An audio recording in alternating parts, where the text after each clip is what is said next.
James from Kirklees Guitar School there. So today we're going to have a talk about power chords and how to kind of spice up some single note things that you might be doing in your lessons, with a brief detour via the Ramones. So what we're going to do, we're going to have a look at a little single note riff, and then we're going to learn about power chords, exactly what they are, and how we can apply that to make it sound a little bit rockier and a bit cooler.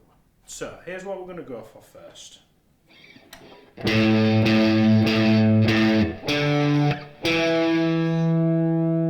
me put some tab on screen for you. So can you see how we've got on the low E string? We're going to go 5, 5, 5, 5. 1, 2, 3, 4. And that's the 5th fret of the low E string. And then we've literally got 2 notes in the second bar, which is the 5th fret on the A string, and then the 7th fret on the same string. Now, contrary to a video that's either come out before this one or that's going to come after this one, I haven't decided which way I'm going to put them yet, I'd like you to play all of these with the index finger for me, and exercise 2 will illustrate why. So you've got 5, 5, 5, 5 down a string, 5th fret on the A, 7th fret on the A.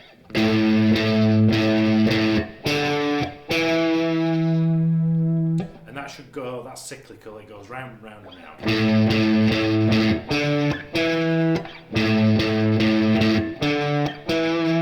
And I'm doing all downstrokes currently with my plectrum. So take a screenshot if you need to, have a go at this one. Pause the video or rewind it if you need me to explain it again. If not, let's go on to exercise number 2. So have a look at the tab and look at how it's going to change. Can you see that I've added a note on the string below each of them? We've still got the 5, 5, 5, 5, 5, 7, but now each note's got a tag along on the string below.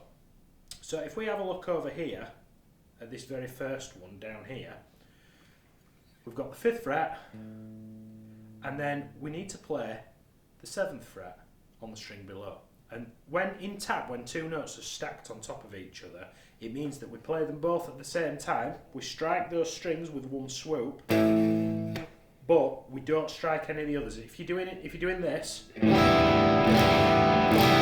following through all the strings, you're doing it wrong. You just need to play those two notes that are illustrated on the tab, which in this case is fret 5 on the E and fret 7 on the string below. Now, depending on how far you are in your guitar playing journey, I'd like you to use your index finger for the leading note of all of these chords. And to create, this is what we call a power chord. You can either use, for that 7th fret, you can either use your pinky like I am there, or if you've got bigger hands, you can use your ring finger. Either's fine at this point, and it's not going to get any more difficult than that in this video. So just pick your poison and stick with it for the remainder of the video. So you have a go at that while I just do a little bit of waffling about power chords, if you can, for me, please.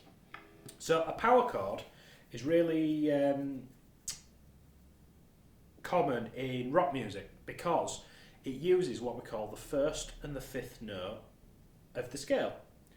Now, what that creates is it creates a chord that sounds very powerful, hence why it's called a power chord, but it doesn't have a note in the middle of what we call either a major third or a minor third. Don't get too bogged down in all this to start with. It's sound first and then theory secondary, as long as you're going to get to it at some point. But what we call the third makes it sound either major or minor, happy or sad.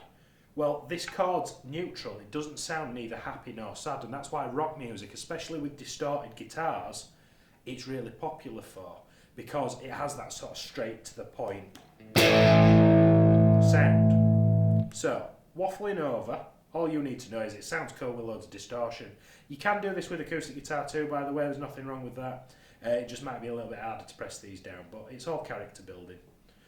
Right, so, sorry, back on task.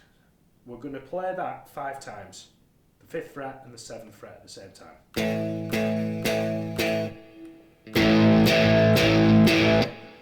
And then we're going to drop everything down a string as we enter the second bar. Play that D power chord, and then we're going to come up 2 frets on the same string to the 7th fret, 7th and 9th fret.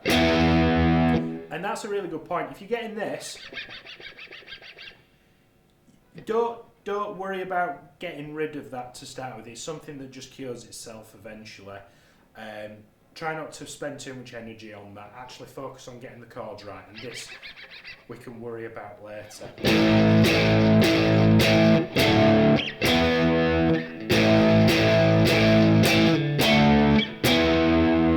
And as before, I'm using exclusively downstrokes for that. So again, take a screenshot if you need to, or pause the video if you want to have a go at level 2. Right, so just before we go into level 3, I want to preface it by saying this isn't the complete Ramones tune. I can teach it if you want me to. If you want me to, let me know in the comments and I'll do a lesson on it one week for you. But it's more just giving you something that's instantly recognisable, explaining what a power chord is and how to get that sound out of a single note. This next one's just a little bit of fun. It contains all the same notes, just a few more strokes of each note. This was never meant to be an entire song lesson of it. It's just a little riff for you to have a kick about with. So let's have a look at it. So you can see it's oddly reminiscent of the second exercise that we did. However, we're going to play a lot more of the first bar, a lot more notes, twice as many in fact, and then we're going to go 2 of each in the second bar. Let me play it for you and then we'll break it down.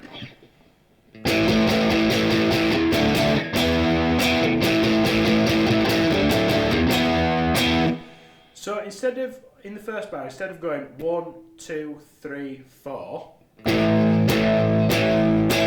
I'm literally doubling the speed and the amount of notes. So instead of counting 1, 2, 3, 4, I'm going 1 and 2 and 3 and 4 and 1 and 2 and 3 and 4 and. So have a go at that for me. And then we're going to drop it down and we're going to do it again, 2 downstrokes.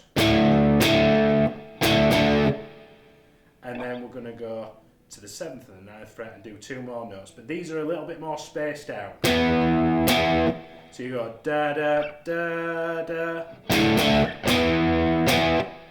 Glue it all together.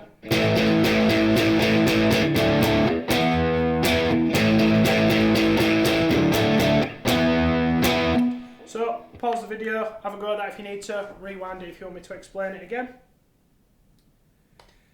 Now notice, normally as a guitar teacher it's my job to make sure that you're all using correct technique and you're not doing anything.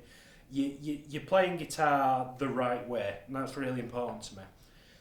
I've just done downstrokes for the entirety of this video, and that's because I want the Ramones sound. I want the whole punk ethos is that it's a little bit rough around the edges, and I decided to use downstrokes for the entire all these exercises because I'm trying to get that Ramones sound. And you need to decide as a guitarist to use that at your discretion. If you want that punky raw sound, you should be able to play like that, but then turn it off when you need to be a little bit more civilised. So I'll just leave that with you. I hope you enjoyed today's lesson. If you did, let me know in the comments, or if there's anything that you're struggling with, and if so, I'll catch you next time as normal. Thank you very much. Bye now.